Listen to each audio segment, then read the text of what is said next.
પણ સમગ્ર ગુજરાતના 54 લાખ ખેડૂતોને ન્યાય અને હકનો અધિકાર 84 ખેડૂતો આજે અપાયું છે અને આજે 32 ખેડૂતો જેલ મુક્ત થયા છે. એ પણ અમારા ગુજરાતના તમામ ખેડૂત સમાજનો જળહળતો મિત્રો વિજય છે. બોટાદમાં કડદાકાંડ અને કડદાકાંડ પછી જેટલા પણ ખેડૂતો સામે ફરિયાદ થઈ હતી એમાંથી 32 જેટલા ખેડૂતો હવે જેલ મુક્ત થયા છે. એમની જામીન અરજી એ સેશન કોર્ટે મંજૂર કરી અને પછી એમને આજે જામીન મળ્યા છે. આજે બધા જ ખેડૂતો બહાર આવ્યા તો એમનું સ્વાગત કરવામાં આવ્યું. બહાર આવતાની સાથે જ એમણે બહુ જ બધા ઘટસ્ફોટ કર્યા. ખેડૂતોને એવું કહેવું હતું કે અમે તો માત્ર ત્યાં આંદોલન કરવા નહોતા ગયા, અમે તો ત્યાં સભામાં ગયા હતા.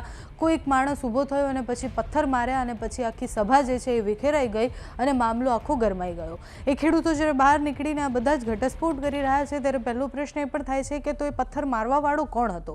પોલીસનું પણ એવું કહેવું હતું. જ્યારે પહેલાં મેં જ્યારે એસપી સાથે વાત કરી તો એસપીએ એવું કહ્યું હતું કે બેન, ખેડૂતો તરફથી પથ્થર ઉગામવામાં આવ્યા ને એના પછી અમે લોકોએ એ લોકોને રોકવા માટે ટીયર ગેસ છોડ્યા હતા.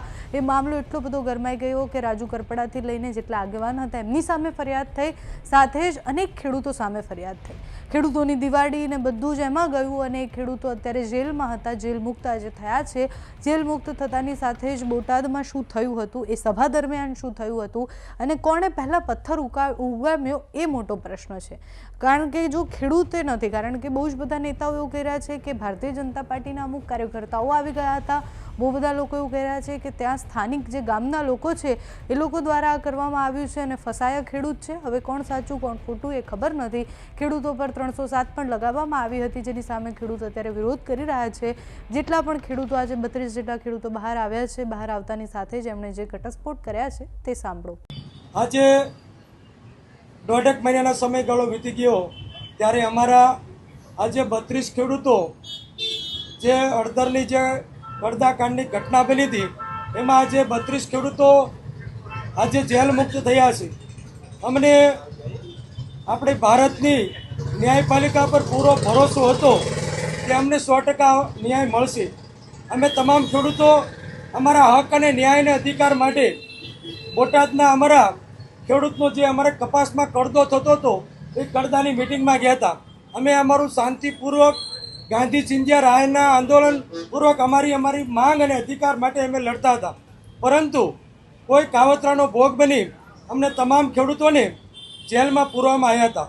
પરંતુ અમને સૌ ખેડૂતોને આજે ન્યાયપાલિકાએ અમને જેલ મુક્ત કર્યા છે. એનો અમને તમામ ખેડૂતોને અમે એક અમારા ખેડૂતનો વિજય દિવસ તરીકે જોઈએ છીએ. આજે જેલમાં રહેવાનો સમય અમે જ્યારથી 10-12 તારીખથી અમે જેલમાં છીએ. 1 મહિનો અને 17 દિવસ સુધી ભાવનગર, રાજકોટ અને અમરેલી જેવી સબ જેલમાં અમે તમામ ખેડૂતો જેલમાં હતા અને 84 ખેડૂતો ઉપર 307 જેવી ગંભીર કલમો લગાવી અમારા ખેડૂતોને જેલમાં પૂરવામાં આવ્યા હતા.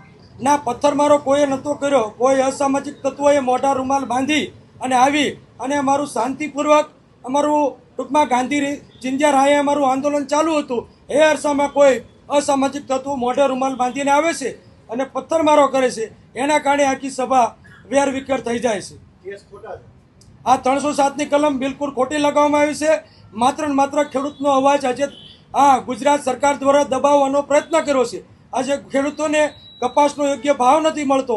કડદામાં બોટાદ માર્કેટિંગ યાર્ડ કે ગુજરાતના 234 માર્કેટિંગ યાર્ડમાં કપાસમાં કે અન્ય ખેત પેદાશો ઉપર લાખો કરોડો રૂપિયાનો કડદો થાય છે.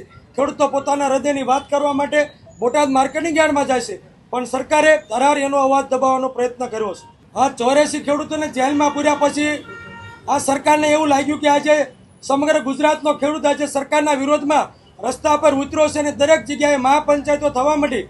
ત્યારે આ સરકાર દબાણમાં આવી અને અમારી મહાપંચાયતના 1 દિવસ અગાઉ મુખ્યમંત્રીશ્રી અને તમામ સહકારી ક્ષેત્રના આગેવાનો સાથે મળી અને એક પરિપત્ર બહાર પાડવામાં આવ્યો છે કે આજથી ગુજરાતના 234 માર્કેટિંગ યાર્ડમાં કડદા પર સમગ્ર પ્રકારનો બેન લગાવવામાં આવશે.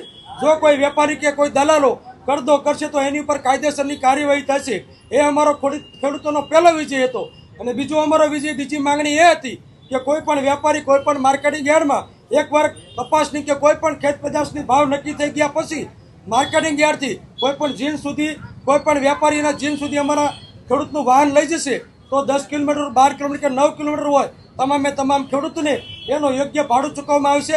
એ પણ સરકારશ્રીનો બીજો પરિપત્ર મિત્રો આજે જાહેર કર્યો છે અને બંને પરિપત્ર એ ખેડૂતોનો મિત્રો બીજો વિજય છે.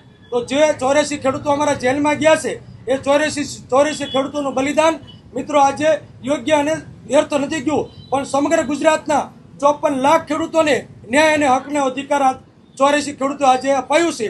અને આજે 32 ખેડૂતો જેલ મુક્ત થયા છે.